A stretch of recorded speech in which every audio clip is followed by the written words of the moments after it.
नमस्कार दोस्तों, मैं हूं डॉक्टर प्रियंका। आप देख रहे हैं dental and skin care solutions. आज के इस वीडियो में हम बात करने वाले हैं, अगर आपके दांतों में मोबिलिटी है, यानी अगर आपके दांत हिल रहे हैं तो उसका क्या क्या इलाज पॉसिबल है।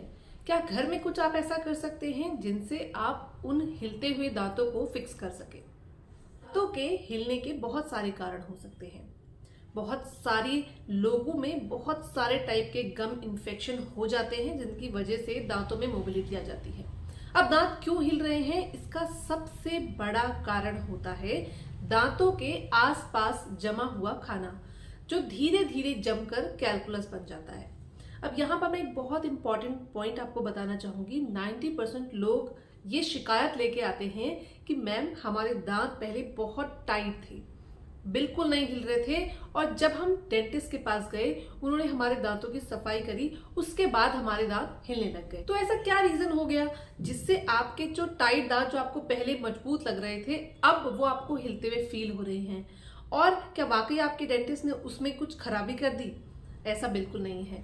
दांतों के चारों तरफ जब खाने की बहुत सख्त परत जुड़ जाती है, जब बिल्कुल जुड़कर वो एक सॉलिड मास बना लेती है, तब वो दांतों को रोकने के लिए एक ब्रिज का काम करती है।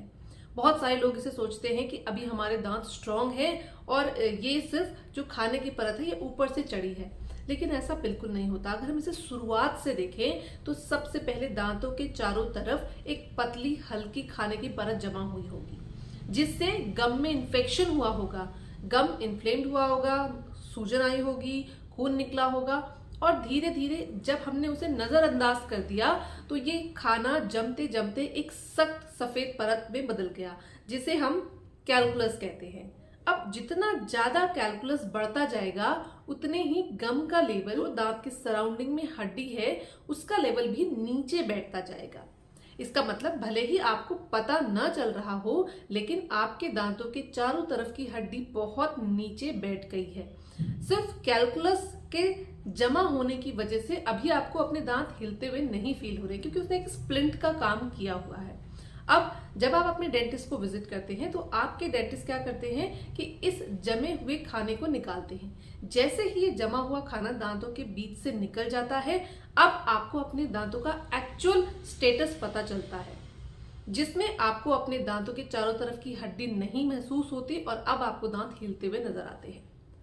अब बहुत सारे लोग सोच रहे होंगे कि हम अगर कैलकुलस को ऐसे ही रहने दें और उसे ना निकालें तो हमारे दांत स्ट्रांग रहेंगे। ऐसा बिल्कुल नहीं है। कैलकुलस यानी खाना ये इन्फेक्शन का एक माध्यम है। जब सबसे पतली परत कैलकुलस की जमा होती है तो वो एक बेस का काम करती है, जिसके ऊपर और प्लाग एक्यूमुलेट होता है और वो धीरे धीरे कैलकुलस में बदलता रहता है। तो मतलब अगर आपने अपने दांतों के ऊपर कैलकुलस को जमने दिया तो धीरे धीरे उसकी परत मोटी होती जाएगी। इससे मुंह में इन्फेक्शन, पेट में इन्फेक्शन, मुंह के चारों तरफ इन्फेक्शन, बहुत सारी दिक्कतें आपको बाद में हो सकती हैं। इसलिए दांतों के ऊपर कैलकुलस को जमा रहने देना एक बहुत अच्छा ऑप्शन नहीं है, इसको साफ कराना ही पड़ेगा। अब क्वेश्चन आता है कि मानिए हमारे दांत अभी 1 ग्रेड यानी कि 1 ग्रेड के मोबाइल हैं, 1 mm की उसमें मोबिलिटी है। अब हमें इसमें क्या करना चाहिए? हमने सफाई भी करा ली, अभी भी हमारे दांत जो हैं वो 1 ग्रेड के मोबाइल हैं। अब ऐसे में हम इसे कैसे ठीक कर सकते हैं? दांतों को ठीक करने के 2 तरीके होते हैं, एक जो आप अपने घर में करते हैं, दूसरा जो हम क्लिनिक पर करते हैं। आप घर में क्या क्या कर सकते हैं? यहाँ पर आपका बहुत इंपॉर्टेंट रोल होगा। अगर दोबारा से खाना यहाँ जमा हुआ, अगर दोबारा से यहाँ प्लाग बना तो फिर से इन्फेक्शन शुरू होगा। इसको रोकने के लिए आपको अपने घर में गुनगुने पानी में नमक डाल के कुल्ला करना होगा। दांतों के आसपास अच्छी सफाई रखनी होगी। जो भी इंस्ट्रक्शन आपके डेंटिस्ट देते हैं ब्रशिंग से रिलेटेड या फिर सफाई से रिलेटेड, वो आपको प्रॉपरली फॉलो करने होंगे, ताकि उन दांतों के सराउंडिंग में जो गम है वो हेल्दी रह सके। अगर फिर से उसमें इन्फेक्शन हुआ तो डेफिनेटली दोबारा से कंडीशन और बद से बदतर हो जाएगी। इसके साथ ये आप घर में करते हैं, इसके साथ डेंटल क्लिनिक पे क्या किया जाता है? सपोज आपके दांतों में 1 ग्रेड की मोबिलिटी है, आगे के 6 दांत हैं जिनमें 1-1 ग्रेड की मोबिलिटी है, और आप डेंटिस्ट के पास आए।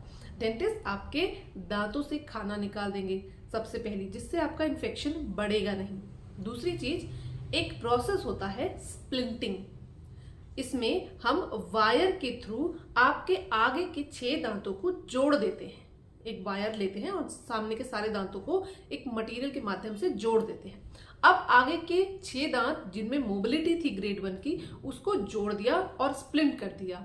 अब वो एक ब्रिज की तरह काम करेगा। जो पहले आपका कैलकुलस कर रहा था, अब वो एक नेचुरल ब्रिज की तरह काम करेगा और दांतों की मोबिलिटी धीरे धीरे रिड्यूस हो जाएगी। अब इस स्प्लिंट के साथ प्रिकॉशन क्या होते हैं? जब अगर आपके दांतों में मोबिलिटी है और ये स्प्लिंट, हमने दांतों की स्प्लिंटिंग की हुई है, तो इस दौरान आपको अपने दांतों से बहुत ज्यादा हार्ड नहीं खाना होता है, बहुत ज्यादा टाइट बाइट नहीं लेनी होती है और सफाई का थोड़ा ध्यान रखना पड़ता है। ये स्प्लिंटिंग आपके दांतों पर 1 महीने से 1.5 महीने तक के ड्यूरेशन के लिए की जाती है। इसे ज्यादा या कम किया जा सकता है दांत के स्टेटस को देखकर, पर 1.5 महीने मिनिमम ये स्प्लिंटिंग आपके दांतों पर रहती है, क्योंकि 1.5 महीना लगता है दांतों के चारों तरफ की हड्डी को स्ट्रांग होने में। 1.5 महीने के बाद हम आपके दांतों का स्टेटस चेक करते हैं। अगर दांतों में मोबिलिटी अब नहीं रही और आप दांत स्ट्रांग हो गए हैं, तो उस समय हम स्प्लिंट को निकाल सकते हैं। अगर और लंबे ड्यूरेशन की जरूरत है तो हम इसे कंटिन्यू भी कर सकते हैं, इसका कोई साइड इफेक्ट नहीं है आपके दांतों पर। ये एक फिक्स रिटेनर की तरह काम करता है। तो अगर आपके दांतों में मोबिलिटी है, वो बच सकता है या नहीं, ये इस बात पर ही डिपेंड करता है कि आपके दांतों में कौन से ग्रेड की मोबिलिटी है। अगर ग्रेड 1 या ग्रेड 2 तक भी होता है, तब भी स्प्लिंटिंग करके और घरेलू जितने मैंने उपाय बताए, इनको करके आप अपने दांतों को बचा सकते हैं। इसके अलावा किसी और नुस्खे की बात करें या घरेलू इलाज की बात करें जिससे आप अपने दांतों को हिलने से बचा सकते हैं, वो ये है कि दांतों के चारों तरफ इन्फेक्शन वाला एनवायरनमेंट बिल्कुल ना रखें, उसको बिल्कुल अच्छी तरह साफ करें। अगर खून निकल रहा है तो उसके लिए आप फिटकरी के पानी से कुल्ले कर सकते हैं। 1 चुटकी फिटकरी के पाउडर को आप 1 गिलास गुनगुने पानी में मिला लीजिए और उससे आप कुल्ला कर सकते हैं। ये इन्फेक्शन को भी दूर रखता है, इससे ब्लीडिंग भी नहीं होती है। इसके अलावा बहुत हार्ड नहीं खाना है, बहुत ज्यादा उस साइड को इस्तेमाल नहीं करना है जब तक आपकी दांतों की स्प्लिंटिंग की गई है तब तक। इसके बाद धीरे धीरे इवेंचुअली इसमें इंप्रूवमेंट होता है और आपके दांत वापस अपनी जगह सॉलिड स्ट्रांग बच जाते हैं। तो ये थी दांतों की मोबिलिटी से रिलेटेड कुछ इन्फॉर्मेशन। अगर आपने अभी तक हमारे चैनल को सब्सक्राइब नहीं किया है तो हमारे चैनल को अभी सब्सक्राइब कर लें, ताकि ऐसी सारी इन्फॉर्मेशन आप तक सबसे पहले पहुंच सके। और अगर आपको इससे रिलेटेड कोई डाउट है, अगर आपका कोई दांत हिल रहा है या फिर उसके हिलने का कारण आपको समझ में नहीं आ रहा है, तो अपने डेंटिस्ट को विजिट करें।